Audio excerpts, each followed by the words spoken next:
Hello, and welcome to episode 54 of Recall This Book, the last episode in our exciting crossover month. If you missed crossover number 1 with the High Theory team and crossover number 2 with the Turkish novelist Orhan Pamuk, give them a listen when you're done with this conversation with, drumroll please, the Australian great Helen Garner. So like our Pamuk parlay, this comes to us from the spanking new podcast, Novel Dialogue. If you like what you hear, then navigate over to Novel Dialogue to subscribe on its website or in Stitcher, Apple Podcasts, or wherever you get your podcasts. That's 2 words, Novel Dialogue. So as those with long memories, or at least 2-week long memories, will recall, this podcast actually arose from a pandemic-era set of Zoom conversations between Arthi Vade of Duke and this familiar voice. Hello, and welcome to Novel Dialogue, which is a podcast that brings novelists and critics together to explore the making of novels and what to make of them. So how do novelists react when faced with the scholars who study and teach their work? Some of them, at least, somehow manage to stifle the impulse to flee. And I think we're very lucky that this includes Helen Garner, who's noted for her nonfiction and fiction alike, and is the author of a lapidary masterpiece that I've read over and over, The Children's Bach. Ms. Garner, hello and welcome.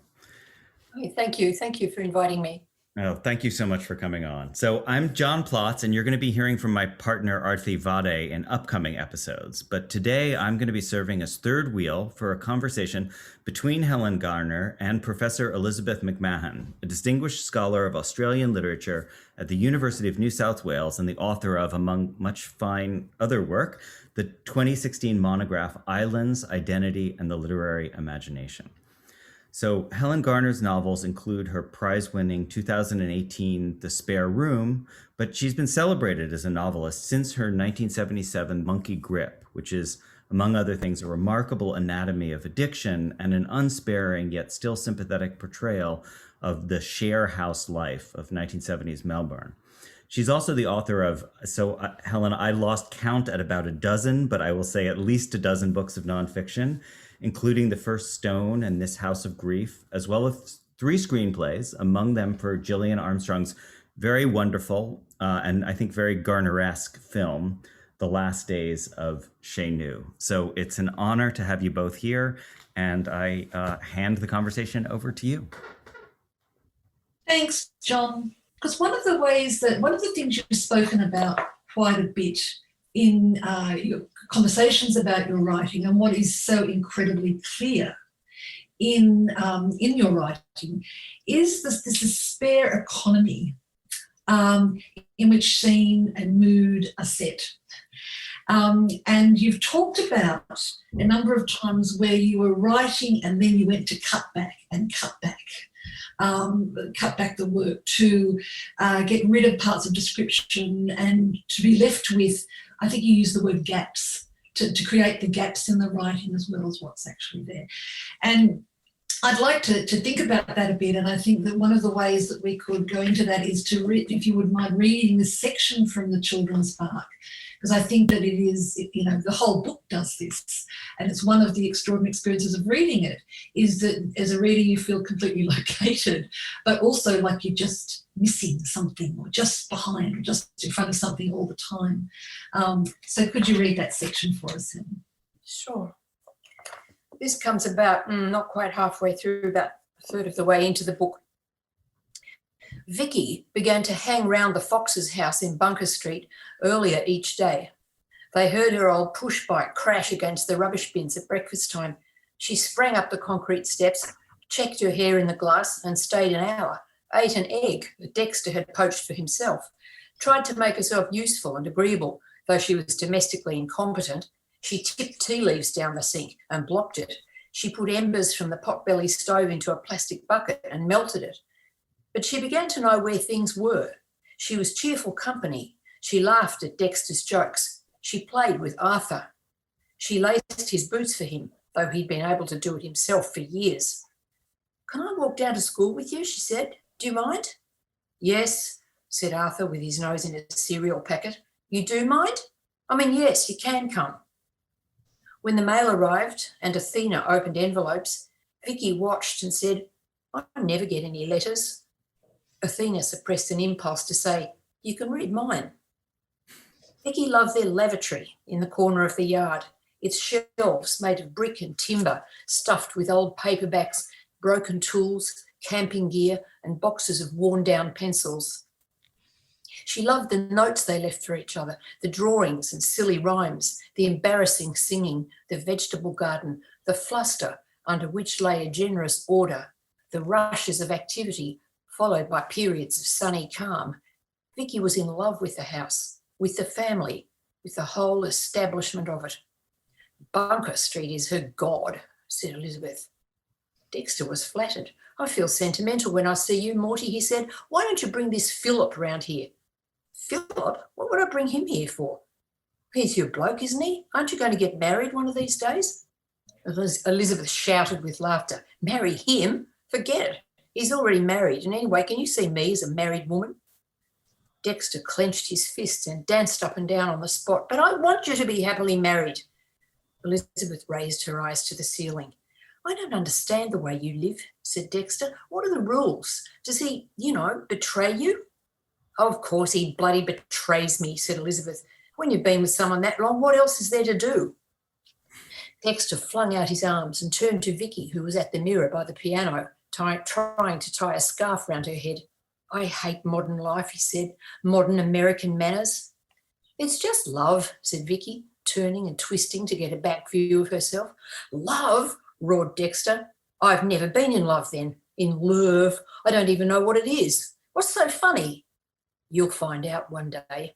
What is this process of creating that and paring back in your writing? Let's see.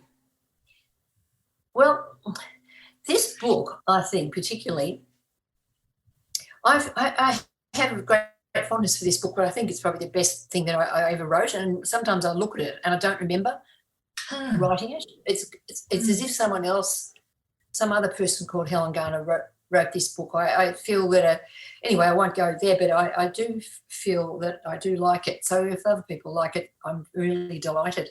But I think one thing I'm really good at, and I think it might be something to do with my lifelong habit of keeping a diary and a notebook, is I'm really good at keeping scraps of things and figuring out ways to fix them together. Just details, things that I write down and hear and notice in the life around me. I write things that I write down without any purpose. They just catch my attention and I scribble them down somewhere. And then one day I start thinking about a story. Maybe I could write a story about some people like this. And so I write one sentence and then I'll write another. And at a certain point, I all these things that in a sense that I've noted and which are still floating around in my head, I can see a place where I can use them. I can see how I can attach them to each other. Or for example, in here, there's a scene where Athena goes wandering around the city at night and she goes into a cafe and there are some Italian men in there and the TV's on up high and she sees a skier go down at tremendous speed, a snowy mountainside. And I remember, I'm just getting a shiver remembering it. I mean, I scribbled that down at the time from some cafe I was in. And then years later, I've got this character wandering into a cafe and I think, yes, here's what I can put in the skier. And the skier seems to have a meaning that it didn't have before and some sort of significance that's what's the word, bestowed on it by this other structure that I'm building. I don't know if that makes any sense, but Helen, can I jump in on that? I love that image of the keeping of the pieces and then the meaning gets bestowed when you figure out how they fit together. Does that, there's this, I'm obsessed with Hannah Arendt. And when she says that you always have to be scared of artists because they're always looking to turn something into an artwork. In other words, so she says that's the real reification is like, because when you're around them, they're always seeing how the thing fits into the meaning of art. Does that resonate for you? Because in a way, what you're describing, it almost seems like you experience it first and then it becomes an artwork afterwards? Like you. Oh yes, yeah. I that seems much more. What Hannah Arendt said seems much more kind of conscious Yeah. than my experience is. So it's funny you should mention that though, because I now that I've started publishing my diaries from way back, I'm a bit worried when I'm in a room with people that they're thinking, I bet she's going to write all this down. I bet she's going to write down everything I say. And because of the COVID lockdowns, of course, I haven't been with anyone for about a year, so I've forgotten that feeling. But last night I went to dinner with 3 women and we were laughing and talking, and it wouldn't have occurred to me to write anything down or to be thinking, oh, I must turn that into something, or that it is something and I just have to get home and write it down. But I always have this urge to say, listen, okay, do you want to make a deal? I won't, before we start talking, do you want me to promise not to? And I think that's stupid. That would really hamstring me. So I've never said that to anyone. In fact, this is the first time I've actually confessed it to another human being. Helen, you also said something about how when you look back at Children's Bach, it doesn't seem like you. It's like another Helen Garner who wrote that. Is that specific to Children's Bach, or is that how you think about your? Yeah, no, specific to Children's Bach. Or it's as if when I look at other old stuff, from the past, I can see, I can still feel myself doing it. But when I look at this, some detachment seems to have occurred between me and the story. I can't even articulate this feeling, but I just think, gosh, I don't even remember thinking that, let alone saying it. And that's a very exciting and wonderful feeling for me. And I've often quoted this, but I'll quote it again. I once read an interview with a jazz saxophone player in the New Yorker many, many years ago. And he said, when I play badly, it's my fault. Mm-hmm. When I play well, it's got nothing to do with me. And I was blown away by that. I hadn't actually experienced it yet, but I thought, oh, God, how wonderful. There must be a sort of a state that you arrive at. And I look back and I think it's a kind of blessed state. And I think it only lasts for a very short time. But then, so I was very surprised once when I was groaning and moaning about something else I was trying to write, and I was lying down, like this in front of my desk, and not beside my desk, and there were some notebooks shoved into a shelf near me, and I just thought, I wonder what that is, and I pulled it out, and what was a diary, and it was a diary that I'd kept during the writing of the Children's Bach. And it was full of the same old torture. I was saying, I can't do this. I can't make it right. How am I going to get Dexter out of the house? And torturing myself. So plainly, I wasn't in any sort of blessed state. I was just slogging away at the coalface in the usual way. So it's a great mystery to me, that book. Anyway, I'm so glad that you like it too. Oh yeah, and we're not alone in that. I think, it's such an extraordinary book. One of the reasons I asked you to read that scene too, Helen, was that it focuses on somebody from outside looking at the home that somebody else has made, and also an interloper coming in who's going to disrupt that. People who are going to disrupt that home as well. And so this idea of homes in your work, and the shared house, of course, in Monkey Grip, and of course the spare room, but so many ways that the home is so important. And I was struck when I read an interview with you, and you spoke about your father who said he had no attachment to any home at all, or any house at all, nothing. Yes. And what that meant for you.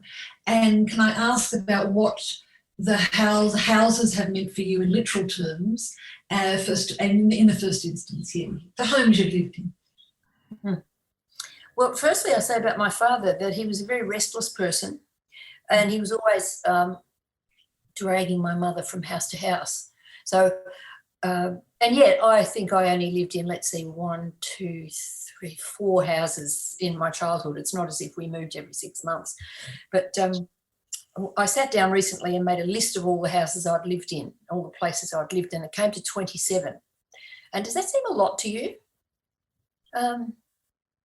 Yeah, I think so.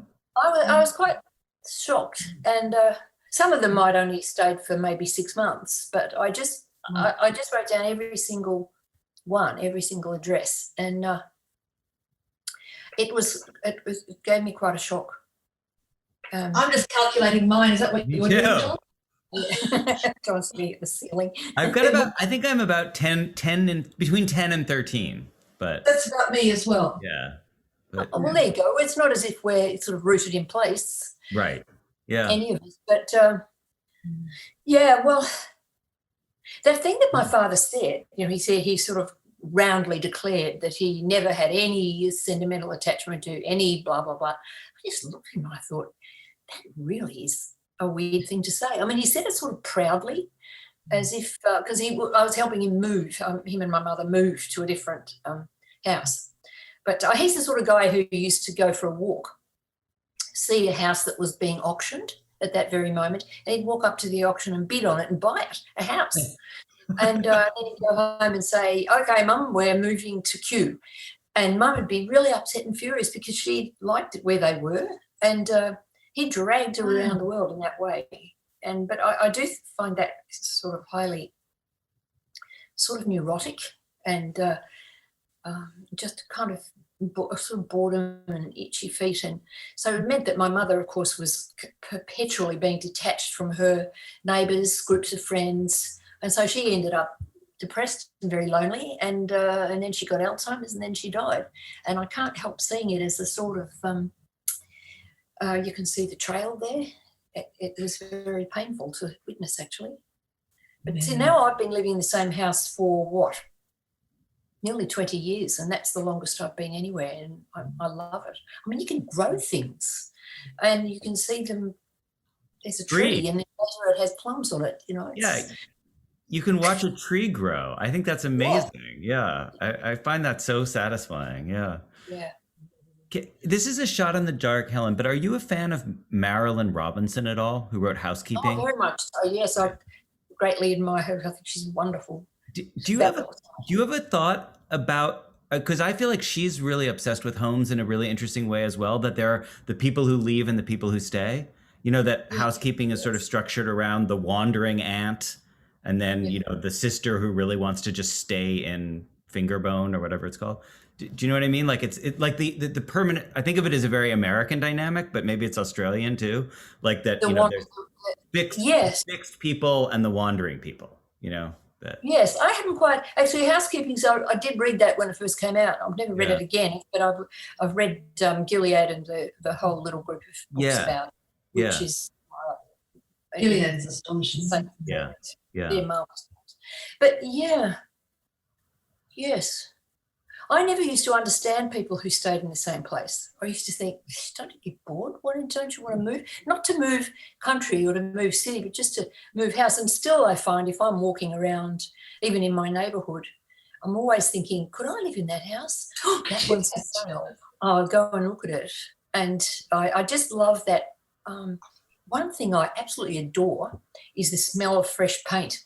It always reminds me of when you move into some shit house that we've rented as a group, and you think, oh, yeah, we can make this nice. And so everyone gets up on a ladder and paints, and you're eating a sandwich while you're painting. And, those were happy times back in the 70s. When you could move into a house in a week and make it nice, just whack white paint up everywhere, a bit of calico, and there you had a new space. And there are those dreams.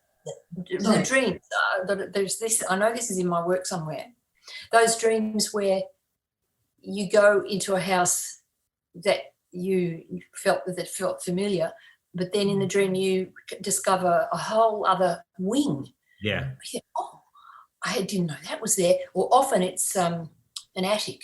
You go up some stairs and think, there's a beautiful room up here and it's got a view and I can look out, and those are very thrilling. It's very strangely, I'm raving on, so stop me, but this is sort of linked to the theme. Someone I was married to once, said that he thought that I should stop writing about households. He said, "Why do you keep writing about households?" And I thought, I hadn't noticed that I was writing about households because I wasn't doing it on purpose. And secondly, I thought, but why wouldn't I write about them? Because they're just so endlessly interesting. Can I ask you about another line? Just about then, you also say you're describing, I think it's Janet, the house owner there. She says, some of us fell into the gap between theory and practice. Can you say more about that? That's such a wonderful, you're talking about people who died, people who couldn't live that life, or people in the share house. People who were junkies or. Yeah, right. Yeah, well, theory. In the 70s, we had a lot of theory. We had, feminism was the main one, but, everybody I ever shared a house with was some sort of lefty. And, we were always going out on demonstrations and making flags and banners and stuff. And we had high hopes. We thought that feminism was going to change the world. And, in a lot of ways it probably did, but there's a hell of a lot of stuff that I think will never change. It doesn't matter what politics arise. But we hoped that we could make, this gets back to what we were talking about before about the dynamic of it, people, social dynamic in a share house. We hoped, and we sort of believed it was possible to make a household that wouldn't have the kind of rigid roles that our parents and our childhood had, which were, everybody kind of crept around when the father was home, that sort of dynamic. And we hoped very much that the raising of children would be shared with men. But in those households, there would be single mothers, women who needed a household, that needed the village to help them raise the child. And it is true that for many years, those I still feel deep gratitude to the people I shared houses with. And in a sense, especially the men, because some of them were quite young and they didn't have children of their own, but they were so good to the children. They were wonderful with our kids. And I look back on those times with great fondness and tenderness. But often the households would explode for some reason, or someone would sleep with someone's boyfriend, or somebody would be envious because they didn't have a job and everyone else did, and just things that. The other thing we didn't have any psychological theory. We were ignorant of psychology and scornful of it. We thought that we didn't even know there was such a thing as therapy. We didn't know you could go and ask someone for help if you were freaking out and your life was a mess. So we didn't have any concepts with which to examine the dynamic of our household. So it's interesting because it's the gap between theory and practice, but you're saying you were missing some of the theory. Like there was other types of theory. We had plenty of theory about large social movements, but not much about inner struggles. Right.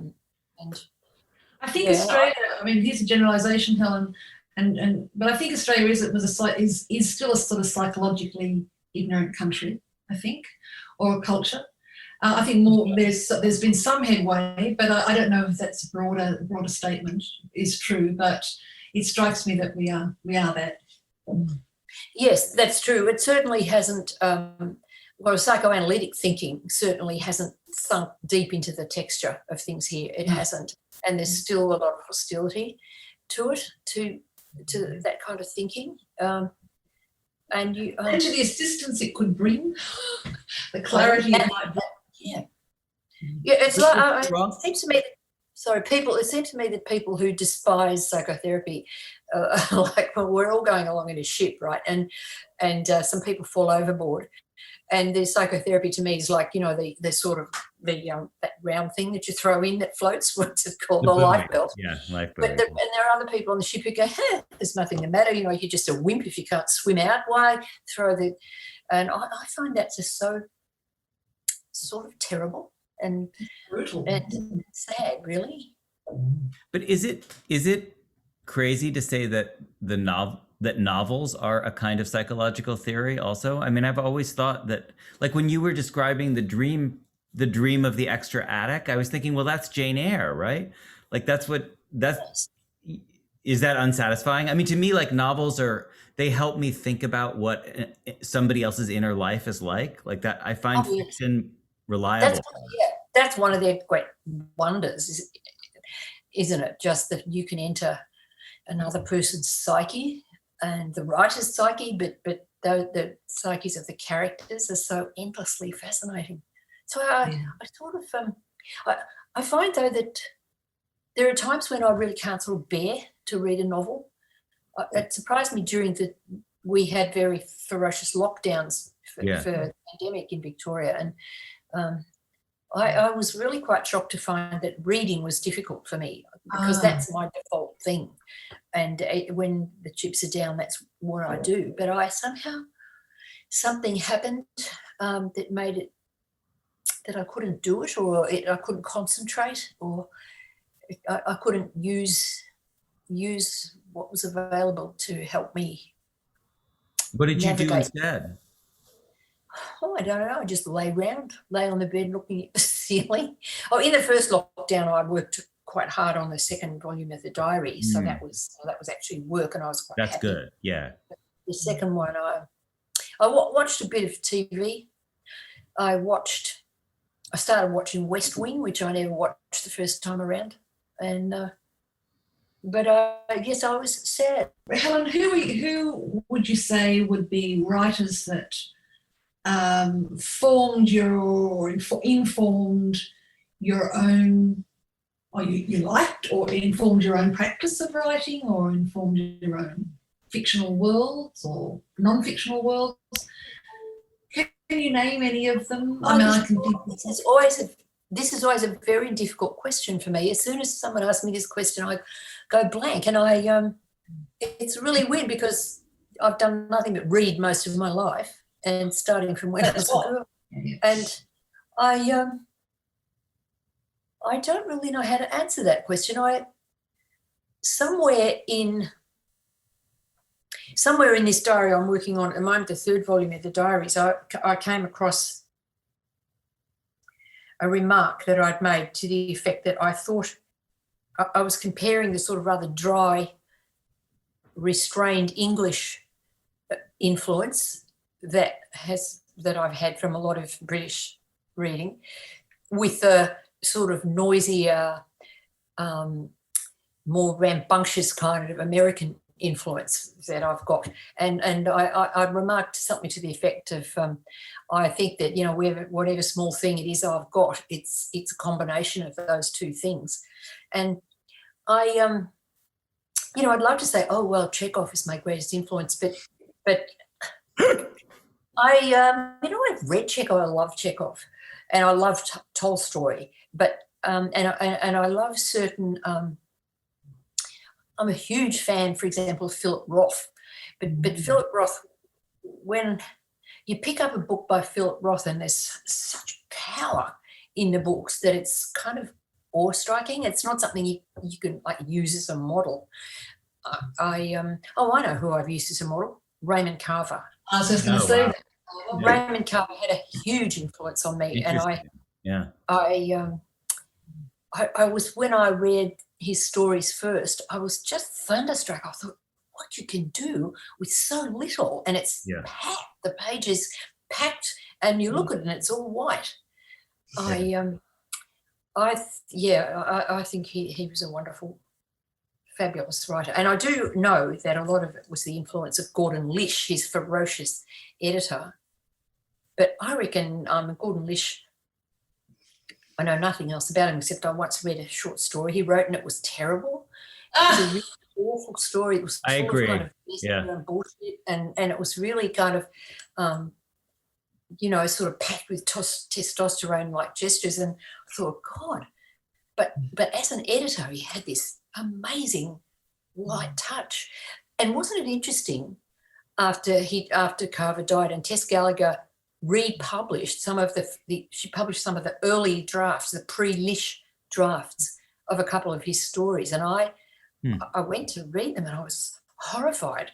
I Wow. thought, firstly, the stories they become mushy and sentimental, and I thought that's what Lish got rid of out of it. He got rid of that sort of mush of the drunk, the drunk sentimentality. He just stripped that right out, and I did puzzle. I wondered why Tessa Gallagher had done this, and I thought that perhaps she thought it was an act of loyalty or love, perhaps. And then I wondered, I mean, this is a real sort of sneaky psychoanalytic thought. I thought maybe it was actually an act of rivalry. Yeah. of- Ah. Yeah. And Mm. I mean, I don't know her, and I'm sure that if I met her, I would like her and we would get on, judging by her own work. But I was really struck by her having reversed that process. And I wonder if anybody's written anything about that. Helen, do you know this essay that Willa Cather wrote, sort of mid-late career? She wrote an essay called "The Novel Démeublé," meaning the novel stripped of furniture, and just saying that. Oh, Démeublé. Oh no, Yeah. I've never. Yeah. So it's a house metaphor, I guess, right? In fact, she talks about the upper room, the Jesus. Write that down. No, Démeublé. Yeah. But she talks about the notion of getting read as the aesthetic practice of the novel, that what you want to do is create the space and then withdraw from it, so that what the reader hears is not the words but the overtones, like not the said word but the unsaid word. It's almost like describing image as poetry almost, It's like, Yeah. Well, that links up with all the stuff that Hemingway says in what is it called, The Movable Feast, that rather sort of strange little memoir that he wrote. Yeah. And he says, what you cut and cut, but the reader still feels the presence. Yeah. Right. That's right. Of what you cut, and I'm sure that's true, and that gets back to what you were saying before, Liz, about cutting. And the thing about cutting is, I could tell a little story. Back in the 80s, I met that this German guy who used to teach creative writing. I forget where, at some university, perhaps in California. His name is Reinhard Letter, and he read something of mine, and he said, "There's too many adverbs in that." And it was the first time anyone had pointed out to me the sort of heavy-handedness of adverbs, and that was probably the most useful thing anyone's ever said to me as a critique. And not long after that, the book in question, which was Honour and Other People's Children, my second book, which is a bit of a mess, that was going to be reissued. And so I thought, hey, I'm going to hack out the adverbs. And I said to my husband at the time, the writer, I said, I'm going to hack the adverbs out of this. And he said, you can't do that. He said, that will be tampering with history. I said, I don't care. I'm hacking them. So I hacked away. And pretty soon I was like ankle deep in adverbs. And I felt so overjoyed by that. And they were really quite sort of, they weren't me writing at my best, those two stories. But I did feel very liberated by that comment. And I realised once again how little you can manage with, and how I find this again and again, that sort of fat writing that I don't want to have. The fatness seems to issue from my anxiety and inability to trust the reader, the inability to believe that the reader's going to go there or is with me and has brought all stuff from her own or his own experience that will furnish that room, so I don't have to furnish it, bringing in the démeublé concept. Can I ask about the diaries? These are the most recent books of yours that I've been reading in the last few days as well. And I'm not a diary writer. I've read lots of other people's diaries, but yours were, as you say, these observations captured, and you write of yourself or other people in the third person, the first person. Is all of the literary world is there. I was really fascinated by that. When I burnt my diaries, I burnt all my diaries up to the point at which Yellow Notebook starts. And the reason why I burnt them was because they were just so boring. I found them boring and whingy and a bit like the kind of thing that Peter Corris had been criticising, I suppose. You know, a lot of romance and, you know, why doesn't he love me and that sort of stuff. But so I burnt it all. And also it was because I had looked in there to find what I'd written on the day of the Whitlam dismissal, the dismissal of an elected Labor government. And I thought, I wonder what I wrote about it. And I looked in the diary and I hadn't even mentioned it. So I thought, oh, my God, okay, I just made a fire and I threw the whole lot on. But the point at which I sort of stopped burning was where they started to get more interesting, and I thought, and they started to be not so much about my private thoughts and experiences as just observation of the world around me and observation of people I met or things that I overheard, things like that. And then as I went on, I could see, editing the diary for publication was quite a painful process and humiliating in many ways. But I could see that what this was and what it amounted to was my 10,000 hours. You know, how you get to be any good at something, you practice, and you practice every single day. And you don't do it with grinding purpose necessarily. You do it because maybe you really love playing tennis and it's the thing you love the most. And the thing I love the most is messing around with a pen on a bit of paper. I mean, that was from when I was a girl. That's the thing I love the most. And so, and what do you write about? You write about the day. You sit down before you go to bed at night and you use the diary to sort of calm yourself in for sleep, or to just say, okay, what happened today? What did I learn today? What did anyone say to me? Or what's in my mind? What's the, what Freud called the day's residue? And I when I was writing, I wasn't just crudely taking notes. I was actually trying to write coherently and to make good sentences, shapely ones, and to use, it was, and I enjoyed it. It was a pleasure. That was the one part of my day that I knew I was going to enjoy, was writing in my diary, and that's the same even now. And then when I started to want to, for example, when I started writing the children's Bach, I found all sorts of things in the diary that I could use that were chunks of material that I could, as it were, develop or grow. This is where it all starts. My explanation gets a bit blurry because I really don't understand this process. I just know that every now and then I write something in the diary that seems to transcend at the immediate moment. And it's got a kind of potential usefulness. So, Helen, at the beginning of the conversation, you were talking about these scraps that came back to you for later use. Would those generally be from the diary, or are they something else? Like, did you have a different way of writing? Well, I do have a little notebook, just a notebook that I keep in my bag, which I notice that I hardly use at all now.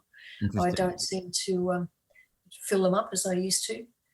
And they were very useful for when you're on a bus or a tram and somebody next to you is talking, and it's not the content of what they say, but just the way they're shaping their sentences, or the music of it, which is thrilling. And so I would tend to write those things down, and then I could use them later, or I could adapt them. But perhaps the notebook's more like just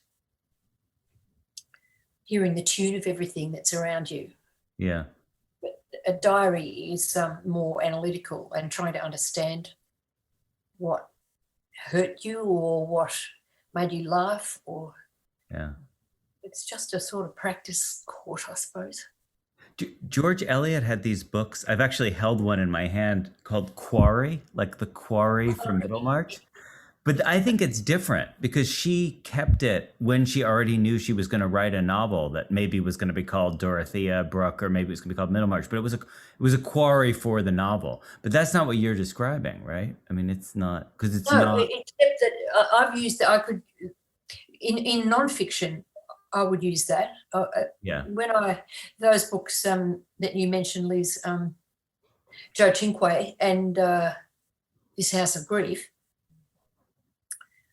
As soon as I start, as soon as I go to a trial, the first thing I do is go and buy myself a special notebook that's going to be about my experience in the court. And so that I have these I suppose they're kind of like working journals. They're different they're separate from the ordinary diary, but I use them a lot, and they would be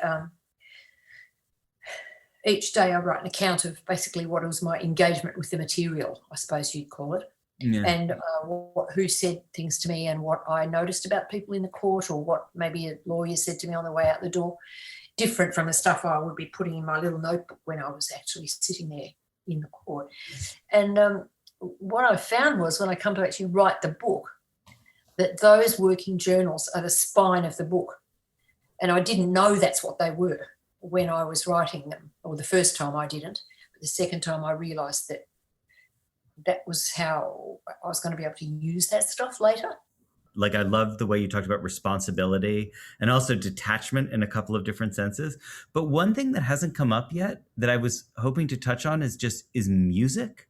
Like, music as a metaphor for you. I mean, the children's Bach, obviously, but also just like, once I started thinking about it, you see it everywhere. There's, like in Cosmo, there's a little moment when Natalie says, "I like a quartet. It's like a family or a conversation." And I just feel like it does seem like it's a persistent set of metaphors for you, from, I don't know, making sense of the world, making sense of writing. So yeah, can you just talk about that a bit? Or? Oh, yeah. Well, I never sort of consciously thought that, but music is very. I just love it. I go through, once again, though, I go through periods where I don't really listen to it much, and that was something else that happened in the lockdown. I surprised myself, but I sort of didn't want to listen to music. Wow. But I do know that I tried to learn the piano when I never learned as a child. When I was about 40, I decided to try to learn the piano, and I've had a couple of teachers over the subsequent years, and I never got anywhere, but I sort of loved it. And I had the kind of teachers who could see that I had no particular challenge as a musician, but that music itself was. I remember saying to one of my teachers, she says, "Oh, I think you should learn the second Czerny piece, because you can handle that first one." And I said, "Oh, great." I said, "I love boring exercises," I spontaneously said. And she said, "Oh, yes, well, that doesn't surprise me, because it means that you've got a certain kind of relationship with the music. You see things in the music that other people don't." She actually said that. I was so happy. But it's true that that's why I love Bach so much, because of the formal. I mean, just the person who put me on to J.S. Bach was Manning Clark, actually, the historian. And he used to say to me, my maiden name was Ford. He used to call me Miss Ford. He said, "Miss Ford, come and listen to this." And he just put on this glorious thing. And he never said anything. He didn't expect me to say anything. He just said, "Listen to this." And so, I don't know, I started to listen to Bach, and Bach's keyboard music particularly is, to me, the peak of civilization, and it's, you just listen to that music or try to play it, and even if you can't play, you just stagger through some little piece, it still makes you feel that there is such a thing as meaning, or that everything isn't chaos. and just the way that he resolves the piece is so calming and beautiful. So I thought that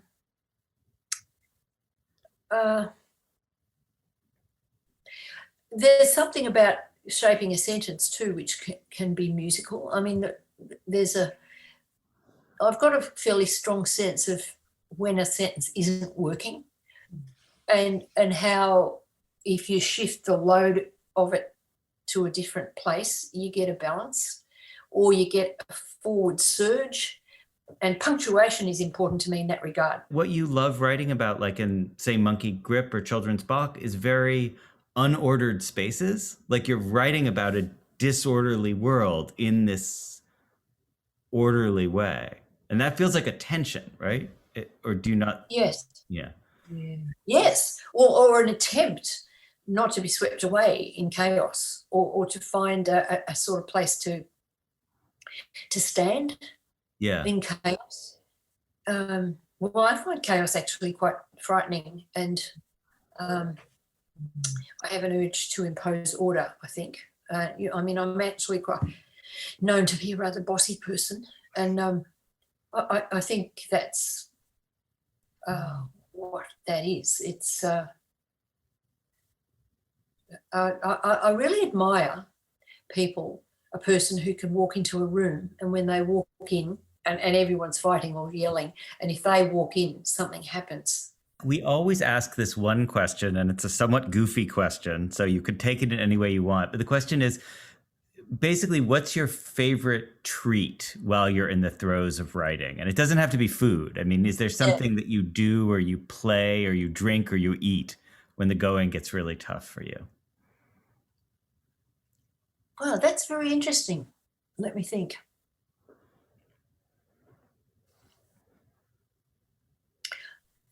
This comes to mind. I go and have a facial. Oh, wow. Great. Yeah. I only do that. That's the first thing that came to mind. Once I would have said I'd go and get a massage, but I suppose it's looking for, once again, a quiet thing where nobody's talking and somebody's doing nice things to me in a physical way. Yeah. And yeah, I don't know. I've never thought that before. Maybe that's bullshit, but it was the first thing that came to mind. So psychoanalytically. How long does I don't know. How long does a facial last? About an hour. About an hour.